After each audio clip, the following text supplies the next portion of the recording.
Hello, I'm Alex Gupta with UATV. Today I'm speaking with Anna Horban. Ms. Horban is the Chief Pediatrician with the Borys Medical Clinic right here in Kyiv. Hello, Ms. Horban. Welcome Hello. to UATV. Great to see you. Likewise, thank you for coming in. Really appreciate it. I know that the Borys Medical Clinic, it's a world-renowned medical clinic. You're the Chief Pediatrician. The cyber attack hit the Borys Medical Clinic. You were impacted. Can you tell us what happened?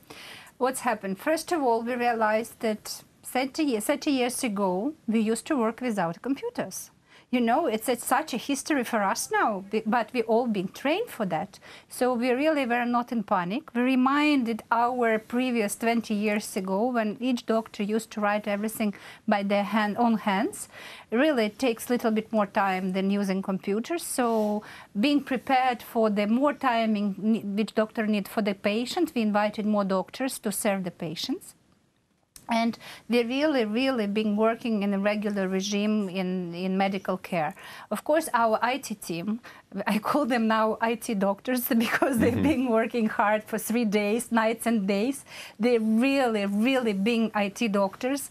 And our chief IT said, I know, I appreciate doctors' work more than I did. I said, aha, respect to our IT doctors as well. I cannot call you any more ITs. You're now IT doctors because it's really being hard work for them as well. They've really been great.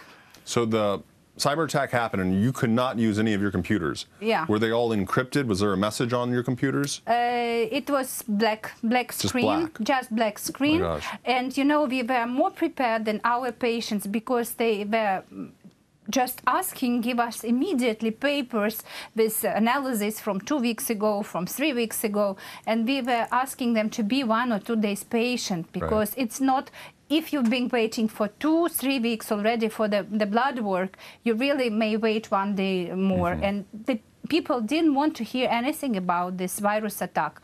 So I'm really thankful for other patients who've been patient for us and patient in this situation and really been waiting a little bit, maybe 5-10 minutes longer than usual, because they understood that the handwriting and hand management is really not a computer job.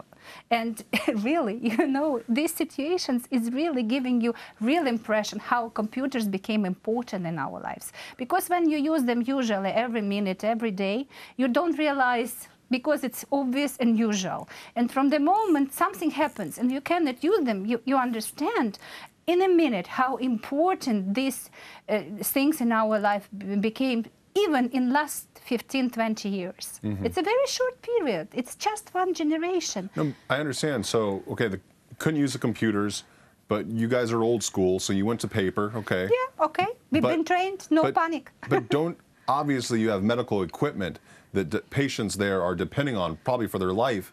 I mean, what happens? It's been working. Our resuscitation team been doing their jobs. All our equipment, which really being important for the life-threatening problems, been working. We used to work in a regular regime for any kind of medical help.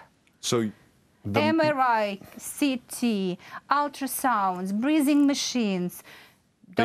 They continue to work? Absolutely. Okay. Absolutely. It was just what? Your regular computer? Our regular computers. Okay. Our database, of course. Okay. But why is that then the regular computers were affected but not the more important you know, I am a user. I don't know why. I cannot tell you. Okay. I just don't. I cannot tell you.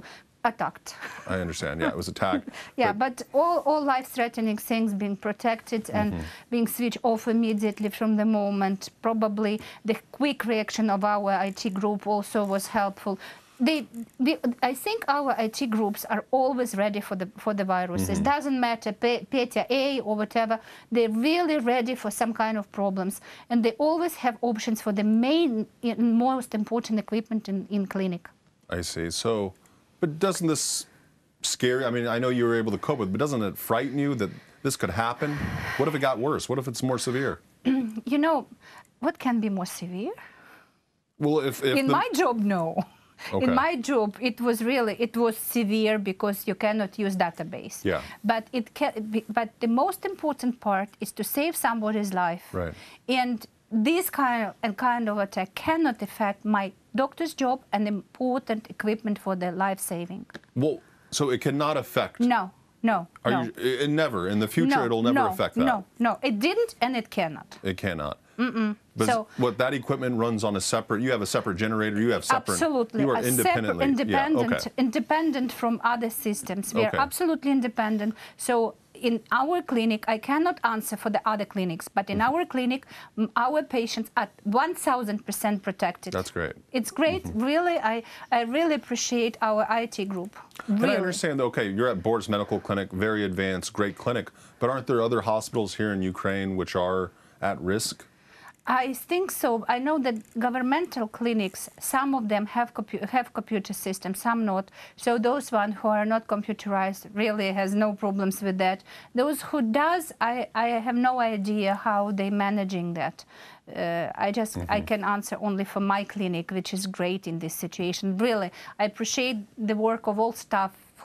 People were at home, they had really not working hours, and from the first phone call, all the doctors came, real understanding that it's important to be inside of the clinic and to give medical help for patients. So all kind of specialties like our heart doctors, our therapists, our anesthesiologists, pediatricians, all doctors we doubled because of the handwork, and no one didn't say no. Everyone came. Great team. Thank you, and I'm really happy to work with such a great team. What was your first thought? What happened when the computers didn't work?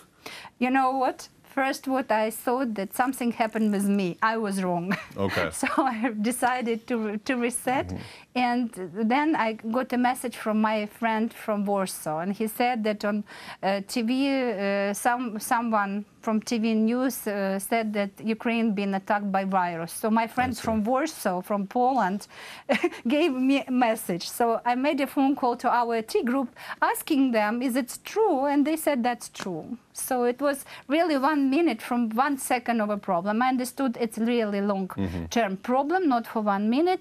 Immediately we made decision to do everything in handwriting. I even didn't interrupt my patient's examination. I just turned from computer to handwriting. That's it. What is are your computers working now? Are yes, you back everything online? is managed. Everything is settled up. Okay, that makes one of us. All right, really, good. 3 days, not sleeping, not eating. Our IT team used to work as doctors. They made everything. Really applause. Great, great. So how is everything at the Borys Medical Clinic? I mean, aside from the cyber attack, what is happening at the Borys Medical Clinic? It happens, of course. We are one of the biggest private clinic in country, and of course we have operation rooms. Operations been going on. We have big gynecological set being working. We have ENT surgery being working. We have our intensive care unit being fully packed by patients and really been working hard this period of time. Nothing, no equipment been stopped. Everyone been doing their duties. Everything been going on a regular way, except for the regular patients in the polyclinic. We invited a little bit more doctors. We doubled because handwriting takes a little bit more time than using computers, and we didn't want to have people waiting too long. And now I know you're one of the most renowned private clinics here in Ukraine. You also have satellite operations around. Yeah, we have satellite operations. We open big. Quite important for us office in Fuengirola in Malaga. Okay. And we have doctors there, and they're doing a small surgery. They're going to visit patients to their homes and giving services as ambulance, but with doctors, not just paramedics. And we have a little, it's a bigger clinic in Fuengirola, and we have a little offices on Costa del Sol for general practitioners. As a chief pediatrician, as a doctor here, what is your concern? When you look at Ukraine, what are a lot of your patients? What is your biggest concern? My biggest concern for today is vaccinations. Maybe it looks funny, but this is the real, as you're asking me as pediatrician. Absolutely. So number one, the most painful question for today is vaccinations for kids. And we have really hard time with vaccines. And I think it's key question right now for prevention and for prophylaxis. Of course, the standards of pediatrical care in our country, because we want our Ministry of Health to make protocols according to WHO standards, which are not yet. And of course, we want reforming of medical care, same as all other specialties, and we want to be involved in this reforming. My final question, we're out of time, but I just want to ask you, why is it so difficult, I've heard this from other people, to get vaccines into Ukraine? I think from one side, it's an international question of not enough vaccines itself for the whole world. Vaccination programs, not only for Ukraine, it's limited quantity, it's not enough. More people asking in the world than companies can afford, and we didn't have our inter-country programs from Ministry of Health.